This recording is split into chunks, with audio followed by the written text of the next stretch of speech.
नमस्कार. पहा, महाराष्ट्रामध्ये खूप बोभाटा चालला होता. तो बोभाटा चालला होता राजकारण्यांच्या संदर्भामध्ये आणि तो बोभाटा चालला होता उद्धव बाळासाहेब ठाकरे शिवसेनेच्या संदर्भामध्ये. तर उद्धव बाळासाहेब ठाकरे यांच्या शिवसेनेचे खासदार फुटणार म्हणून तो बोभाटा चालू होता आणि त्या बोभाट्याचं नाव दिलं होतं ऑपरेशन टायगर. तर हे ऑपरेशन टायगर हे यशस्वी झालेले आहे आणि उद्धव बाळासाहेब ठाकरे यांच्या शिवसेनेचे 6 खासदार फुटले आहेत व त्यांनी वेगळा गट निर्माण केलेला आहे आणि ते नंतर एकनाथ शिंदे यांच्या शिवसेनेमध्ये प्रवेश करणार आहेत. म्हणजेच माननीय उद्धव ठाकरे यांच्या शिवसेनेला मोठे खिंडार पडलेले आहे. पुन्हा एकदा पक्षाची विभागणी झालेली आहे. 40 आमदारांना घेऊन एकनाथ शिंदे यांनी मोठं बंड केलं.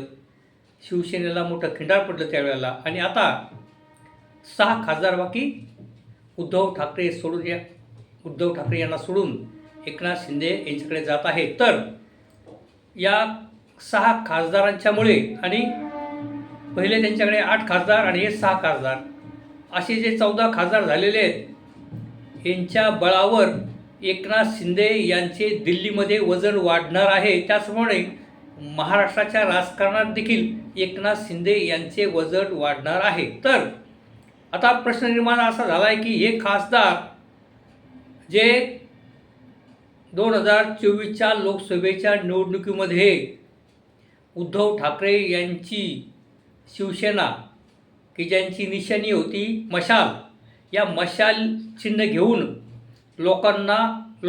मतदारांनी या 9 खासदारांना निवडून दिलेलं आहे. आणि मी या ठिकाणी छाती ठोकपणे सांगू इच्छितो की हे जे उद्धव बाळासाहेब ठाकरे यांचे 9 खासदार त्यावेळेला निवडून आले ते निवडून देण्यामध्ये बौद्ध समाजाचा वाटा फार मोठा आहे. त्याचप्रमाणे मुस्लिम समाजाचा देखील वाटा फार मोठा आहे. कारण की त्यावेळेला लोकसभा निवडणुकीच्या अगोदर काँग्रेस नेते राहुल गांधी यांनी संपूर्ण भारत पदभ्रमण केलं होतं व त्यांनी त्या भारतभर त्यांनी असा प्रचार केला की भाजपला राज्यघटना बदली करायची आहे, संविधान बदली करायचं आहे. कारण की भाजपनी त्यावेळेला लोकसभेला भाजपनी नारा दिला होता की अब की बार 400 पार, म्हणजे भाजपला 400 खासदार निवडून कशासाठी आणायचे तर भाजपला त्यांच्या बहुमताच्या जोरावर भारतीय राज्यघटना बदली करायची आहे. आणि डॉक्टर बाबासाहेब आंबेडकरांनी लिहिलेली राज्यघटना बदलू पाहत आहे भाजप. आणि म्हणून या भाजपला रोखण्यासाठी निवडून येणाऱ्या मतदारालाच मतदान करा ही भूमिका घेऊन बौद्ध समाजाने म्हणजे त्यावेळेला काँग्रेस असेल किंवा राष्ट्रवादी शरद पवार असेल किंवा उद्धव ठाकरे यांची शिवसेना असेल, या उमेदवारांना बौद्ध समाजाने आणि मुसलमान समाजाने मोठ्या प्रमाणात मतं दिलेली आहेत. ही वस्तुस्थिती आहे आणि हे 9 खासदार आले आणि त्या 9 खासदारापैकी आता 6 खासदार हे एकनाथ शिंदेला जाऊन मिळालेले आहेत. आता उद्धव बाळासाहेब ठाकरे यांच्या शिवसेनेकडे राहिलेले लोकसभेमध्ये 3 खासदार, म्हणजे मुंबईमधले 2 आणि नाशिकचा 1 खासदार आणि राज्यसभेचा 1 खासदार म्हणजे ते जे आहे संजय राऊत. तर आता उद्धव बाळासाहेब ठाकरे यांच्या पक्षाकडे आहेत एकूण 4 खासदार. तर याचाच अर्थ असा की एकनाथ शिंदे यांची बाकी आता राजकीय कारकीर्द ही मोठ्या दिशेने सुरू झालेली आहे आणि दिल्लीमध्ये देखील त्यांचं आता वजन वाढणार. कारण दिल्लीमध्ये जे सरकार आहे, नरेंद्र मोदी सरकार जे सध्या अस्तित्व आहे ते भारतीय जनता पार्टीच्या पूर्ण बहुमताने त्या ठिकाणी निर्माण झालेले नाही. या लोकसभेमध्ये भारतीय जनता पार्टीला स्वतःच्या बळावर सरकार स्थापन करण्याची परिस्थिती निर्माण झालेली नाही. त्यांना आंध्र प्रदेशचे नायडू व बिहारचे नितीश कुमार यांनी पाठिंबा दिलेला आहे आणि आंध्र प्रदेशचे नायडू आणि बिहारचे नितीश कुमार यांच्या पाठिंब्याने केंद्रातलं सरकार चालू आहे आणि त्याच्या पाठोपाठ आता एकनाथ शिंदे यांचा सगळ्यात मोठा पक्ष होणार आहे लोकसभेमध्ये. आणि त्यामुळे एकनाथ शिंदे यांची बाकी दिल्लीमध्ये आता जवळचं चालणार आहे किंवा त्यांचं वजन वाढणार आहे आणि एकनाथ शिंदे यांना केंद्रामध्ये आणखीन 1-2 मंत्री देखील मिळू शकतात. त्याचप्रमाणे महाराष्ट्राच्या राजकारणात देखील एकनाथ शिंदे यांचं वर्चस्व वाढणार आहे आणि महाराष्ट्राच्या राजकारणात देखील आता त्यांचे अनेक मंत्री घेणं भाग आहे फडणवीस साहेबांना. तर आता प्रश्न निर्माण असा झाला आहे की हे 6 खासदार उद्धव ठाकरेंना सोडून का जातात? तर त्यांचं असं म्हणणं आहे की उद्धव ठाकरे काय आमची भेट घेत नाहीत, उद्धव ठाकरे आमच्या मतदारसंघामध्ये येत नाहीत, उद्धव ठाकरे महाराष्ट्रामध्ये फिरत नाहीत, उद्धव ठाकरे मोठ्या आंदोलनाची काही घोषणा करत नाहीत. त्याचप्रमाणे आदित्य ठाकरे हे देखील मंत्र्यांना म्हणजे उद्धव ठाकरे तर भेटत नाहीतच, परंतु आदित्य ठाकरे देखील त्यांच्या पक्षाच्या नेत्यांना भेटत नाहीत, आमदारांना भेटत नाहीत, खासदारांना भेटत नाहीत, नगरसेवकांना भेटत नाहीत. खासदारांना मातोश्रीच्या बाहेर तासभर थांबावं लागतं. अशा पद्धतीची काहीतरी ते आता हे जाणारे खासदार कारणं सांगत आहेत. म्हणजे जर मतदारसंघामध्ये कुठल्याही पक्षाच्या कार्यकर्त्यांना नेत्यांना असं वाटतं की आपल्या पक्षाचा सर्वोच्च नेता आहे तो आपल्या मतदारसंघामध्ये आला पाहिजे आणि त्यांनी त्या मतदारसंघामध्ये येऊन कार्यकर्त्यांच्या भेटीगाठी घेतल्या पाहिजेत, नेत्यांच्या भेटीगाठी घेतल्या पाहिजेत, जनतेच्या प्रश्नावर त्यांनी त्या ठिकाणी आंदोलन उभी केली पाहिजेत.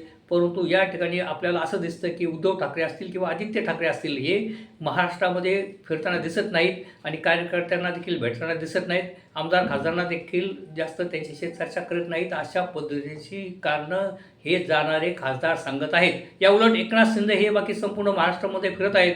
एकनाथ शिंदेचे कार्यकर्ते, एकनाथ शिंदेचे नगरसेवक, आमदार, खासदार हे देखील पूर्ण महाराष्ट्रामध्ये फिरत आहेत आणि त्या मतदारसंघामध्ये जाऊन तेथील कार्यकर्त्यांना, नेत्यांना त्या प्रत्यक्ष भेटत आहेत आणि एकनाथ शिंदे हे कार्यकर्त्यांच्या सुखात-दुःखात सहभागी होतात. एवढंच नव्हे तर विरोधी पक्षाच्या आमदार, खासदारांना देखील एकनाथ शिंदे फोन करून त्यांचे खुशाली विचारत असतात आणि त्यांना मदत करण्याचा प्रयत्न करत असतात. त्यामध्ये देखील हे खासदार आपल्याला सांगता येतील, कारण अनेकांच्या सुखामध्ये, दुःखामध्ये उद्धव ठाकरे काही सामील होत नाहीत, परंतु दुसऱ्या बाजूला एकनाथ शिंदे हे सर्व आमदार, खासदारांच्या सुखादुःखात सामील होतात, त्यांची विचारपूस करतात आणि त्याच्यामुळे एक आपुलकीची भावना एकनाथ शिंदेंच्या संदर्भात अधिक झालेली आहे. आणि तर अशा पद्धतीची कारणं आता जाणारे ही मंडळी बाकी सांगत आहेत. तेव्हा हे बाकी निश्चित आहे की उद्धव बाळासाहेब ठाकरे यांच्या शिवसेनेला मोठं खिंडार पडलेलं आहे. आता प्रश्न निर्माण काय झाला की यापुढील काळामध्ये आता या पक्षाचं काय होणार? तर आता या ठिकाणी जसं एकनाथ शिंदे साहेब 40 आमदारांना घेऊन त्यांनी माननीय उद्धव साहेब ठाकरे यांचं सरकार पाडलं आणि त्यावेळेला त्या काळामध्ये प्रचंड प्रमाणात सुषमा अंधारे असतील किंवा बाकीचे शिवसेनेचे नेते, उद्धव ठाकरेंचे जे कार्यकर्ते नेते असतील ते, किंवा विशेषतः संजय राऊत हे सातत्याने त्या आमदारांना गद्दार, खोकेवाले आणि पळकुटे अशा नानाविध पद्धतीने सातत्याने ते अनेक महिने बोलत राहिले आणि त्यांना भ्रष्टाचारी, खोके आणि गद्दार असं सातत्याने बोलत राहिले. आणि याउलट त्या काळामध्ये बाकी एकनाथ शिंदे यांनी कुठल्याही प्रकारचा उद्धव ठाकरे यांच्यावर टीका केली नाही आणि त्यांनी सांगितलं की उद्धव ठाकरेंवर कुठल्याही आमदारांनी टीका करायची नाही, त्याने सेम ठेवला. परंतु या मंडळीचं अति झालं आणि ते गद्दार म्हणत गेले आणि त्याचा परिणाम असा झाला की उद्धव ठाकरे यांना मिळणारी सहानुभूती मग विधानसभेला कमी झाली आणि विधानसभेला मग एकनाथ शिंदेचे आमदार जास्त निवडून आले. आता तेच होणार. आता एकनाथ शिंदेकडे हे जे 6 खासदार गेलेत उद्धव ठाकरेंचे आणि त्यामुळे संजय राऊत हे आता अत्यंत ते जोरदारपणे आता बोलू लागले आहेत, सुषमा अंधारे बोलू लागलेले आहेत आणि आता देखील त्यांनी गद्दार खासदार आणि अशा पद्धतीचं जे पैसे घेतले वगैरे जे सातत्याने आमदारांच्या बाबतीत जसं बोललं जात होतं तशाच पद्धतीने आता या जाणाऱ्या खासदारांच्या संदर्भात देखील वेगळं बोललं जाणार आहे. आणि त्याच्यामुळे संजय राऊतांनी तर या ठिकाणी सांगून टाकलेलं आहे की आता रस्त्यावरची लढाई होईल, आता यांना मतदारसंघामध्ये आमच्या शिवसैनिक फिरू देणार नाहीत आणि आता यांना धडा शिकवणार वगैरे. तर याचाच अर्थ असा की कोण्या एका काळी एका कुटुंबातले म्हणजे एका पक्षामध्ये, शिवसेना पक्षामध्ये राहणारे सगळे शिवसैनिक हे आता एकमेकाच्या अंगावर धावून जातील, एकमेकांची भांडणं करतील, एकमेकांच्या आता मारामाऱ्या देखील होऊ शकतात.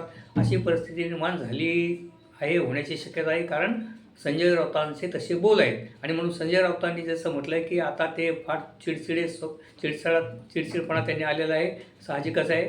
आणि त्याचप्रमाणे या ठिकाणी ते आता बाकी जाणाऱ्या खासदारांना गद्दार म्हणत आहेत आणि भ्रष्टाचारी म्हणत आहेत किंवा त्यांनी पैसे घेतलेत असं म्हणत आहेत. आणि अशा पद्धतीने आता काही दिवसांनी त्या मतदारसंघामध्ये बाकी राडे होण्याची शक्यता काही नाकारता येत नाही. आणि म्हणून या ठिकाणी हे शिवसैनिक एकमेकांच्या पुढे धावून येतील आणि यांची भांडणं पाहून, यांची मारामारी पाहून बाकी भाजपा बाकी दुरूनच हसत राहील.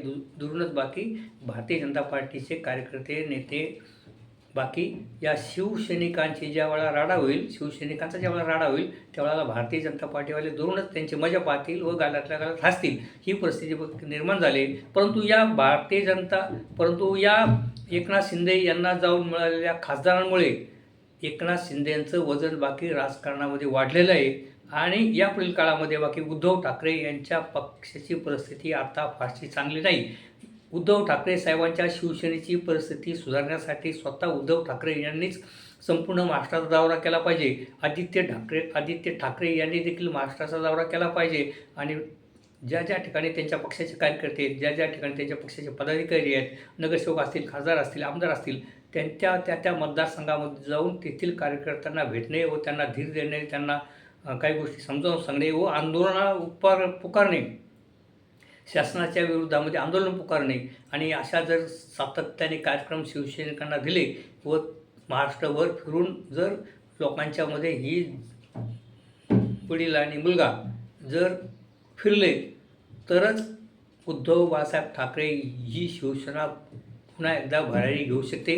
त्यासाठी माननीय उद्धव ठाकरे, माननीय रश्मीताई ठाकरे, त्याचप्रमाणे आदित्य ठाकरे यांनी बाकी अत्यंत मोठा असा परिश्रम घेऊन संपूर्ण महाराष्ट्राचा दौरा केला आणि लोकांना, त्यांच्या कार्यकर्त्यांना धीर दिला. त्यांच्या कार्यकर्त्यांना काही आंदोलनाची रूपरेषा दिली व लोकांच्या सातत्याने कार्यकर्त्यांच्या भेटीगाठी दिल्या. नगरसेवकांना भेटले, आमदारांना भेटले, खासदारांना भेटले आणि सातत्याने चर्चा करून संपूर्ण महाराष्ट्राचा दौरा केला. तो पुन्हा एकदा येणाऱ्या निवडणुकामध्ये उद्धव बाळासाहेब ठाकरे यांची शिवसेना भरारी घेऊ शकते. यासाठी बाकी स्वतः ठाकरे कुटुंबियांनाच बाकी मैदानावर उतरावं लागेल. जर ठाकरे कुटुंबीय फक्त मातोश्री होऊनच बोलत असतील तर बाकी मग या पक्षाचं काय खरं नाही असंच आपल्याला म्हणता येईल. तेव्हा बंधू आणि भगिनींनो, मी अशा पद्धतीचे व्हिडिओ घेऊन आपल्यासमोर येत असतो, तरी कृपया तुम्ही या माझ्या व्हिडिओला लाईक करा व इतरांना देखील हा व्हिडिओ पाठवा. आणि तुम्ही जर पहिल्यांदाच माझा व्हिडिओ पाहत असाल तर माझ्या राजकारण आणि समाजकारण यूट्यूब चॅनल माधव गायकवाड या चॅनलला आपण सबस्क्राईब करा ही विनंती. धन्यवाद.